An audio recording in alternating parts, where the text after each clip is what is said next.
Hello, everybody, and hello, Frank Tavara, CEO of the Palace Theater in Waterbury. Great to see you, Scott, even from here. Thank you so much for having us. This is really wonderful.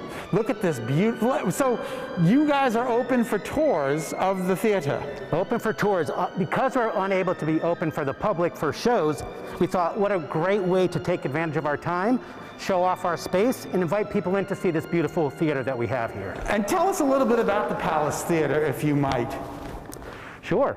Well, besides the fact that we were reopened in 2004 with a $30 million restoration, this theater seats 2,600 seats. It welcomes Broadway tours when we're open for business, musical concerts, comedians, etc. So we're the downtown community center for Waterbury and the greater kind of western part of Connecticut. There's great detail, great architecture in this space, and we have some fantastic tour guides that are trained and skilled in providing the best tour backstage, front of house, and inside the theater. So today you're going to get a special behind-the-scenes peek.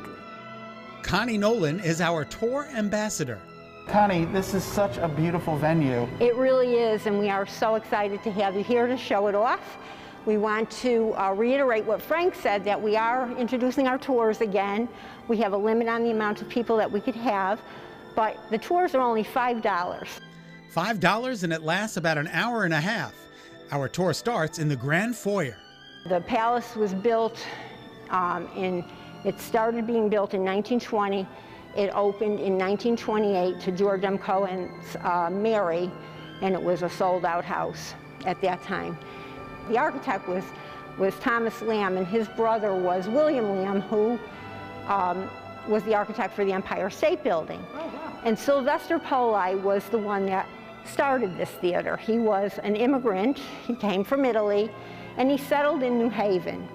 And he was a theater impresario and a businessman. So he had many theaters. But this theater, he wanted to be a palace for the people of Waterbury. While the walls look like they're marble, no. As you see the beautiful marbling, I have to tell you that it's all faux. It's all faux. It's all faux. It was done by a technique called scagliola, which is done with brushes, string, and they just kind of feather it so that it looks like marble. And if you touch it, you can see the seams. The seams are literally drawn down on the wall, and that's what makes it look so effective. Oh, it's smooth. It is. It really is. There is marble in the grand foyer. It's in the beautiful stairs. Before we leave this beautiful space, look at this before picture that was taken during the 1990s, and you can see what a wonderful restoration job they did. The palace was built for $1 million at that time, and when they did the renovation, it was a $30 million renovation. We're moving into the theater now. So, Scott, this is our 5,200 square foot stage. It's probably the largest in this area. How big is this theater? The theater originally had over 3,000 seats, and now we're down to a little over 2,600 because of the way they reconfigured the theater for the acoustics and the bar area. Okay. So we had to lose some seats back there. The upstairs, basically the seating is exactly the way it was when the theater was built, because they couldn't do much because of the concrete that's underneath the seating. And if I come on the tour, I'm going to get to see all of this. Oh yes, you're going to get to see all of this and more. You'll also notice pipe organs. Originally there was a Hammond organ here, and it was sold or lost, you know, after the theater went dark, or when Mr. Poli sold the theater in the 30s, the organ disappeared. However, the pipes have always been faux. The organ was located behind the stage, and those pipes are just there for, you know, visual purposes. And that's always been the case? Always been the case. Look up to the ceiling to see some dramatic artwork. All the paintings is done with gold leaf, silver leaf, and copper. And what they did was get on scaffoldings, almost like Michelangelo, and lay on their backs and put every little piece up there. And speaking of paint, when you're sitting in the seats here at the Palace Theater, of course you look up and see this immense curtain. Most of it is fabric, and this looks like it's embroidered. but it's not. It's actually hand painted onto the curtain. Okay, Scott, so I just want to mention the ceiling. It has the wagon wheel light fixture that is original to the theater, and it can be lowered to be cleaned.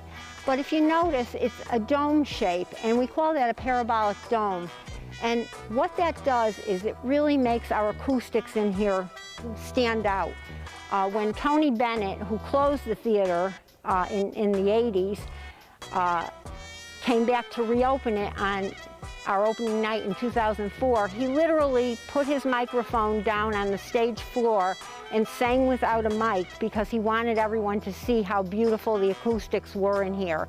And you could have been up in the last row in the upper mezz and you still would have heard him beautifully. We're going to end the tour with Frank. Frank, what a beautiful facility, the foyer, the theater itself, and now we're in a place that typically the viewers don't get to come. Most patrons don't get to see the magic that happens under stage, and that's where we are, under stage, where the performers are, the actors, the musicians all kind of take place here.